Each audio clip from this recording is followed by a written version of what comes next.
ఆగండి ఆగండి, ఇక్కడ కనిపిస్తున్న అమ్మాయి గురించి మీకు తెలిస్తే మీ కంట్లో కన్నీళ్ళు కూడా ఆపుకోలేరు. ఈ అమ్మాయి 6 సంవత్సరాల రిలేషన్షిప్ తర్వాత తను ప్రేమించిన అబ్బాయిని పెళ్లి చేసుకుందంట 2021 సంవత్సరంలో. అయితే అమ్మాయి పెళ్లి చేసుకున్న తర్వాత తెలిసిందంట ఆ అబ్బాయికి చాలా మంది అమ్మాయిలతోటి అఫైర్ పెట్టుకున్నాడని చెప్పి. అది తెలిసిన తర్వాత ఆ అమ్మాయికి హార్ట్ బ్రేక్ కూడా అయిపోయిందంట, డిప్రెషన్ కూడా వెళ్ళిపోయిందంట. ఇంత జరిగినా కూడా అమ్మాయి అతన్ని క్షమించిందంట. అమ్మాయి ప్రేమ అతన్ని మారుస్తుందేమో అని అనుకుందంట. అయితే ఆ అబ్బాయిలో ఏమాత్రం మార్పు లేదంట. అమ్మాయి 4 నెలల ప్రెగ్నెంట్గా ఉన్నప్పుడు అమ్మాయి వచ్చి కొట్టడం మొదలుపెట్టడం చేశాడంట. ఆ బేబీని కూడా చంపాలని ఫిక్స్ అయిపోయాడంట.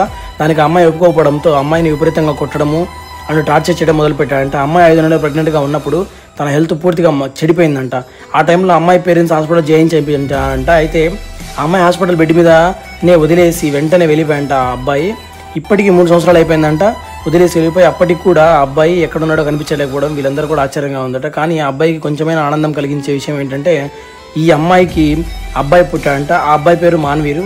ఈ అబ్బాయిని చూసుకుంటూ సంతోషంగా ఉందంట. ఈరోజు ఆ అమ్మాయి వయసు 24 సంవత్సరాలు, అంటే తన కొడుకు వయసు 4 సంవత్సరాలు. దేవుడికి తెలుసు నా భవిష్యత్తు ఏంటో, నా కొడుకు ఏమవుతాడో నేనేమవుతానో చివరికి అని చెప్పింది.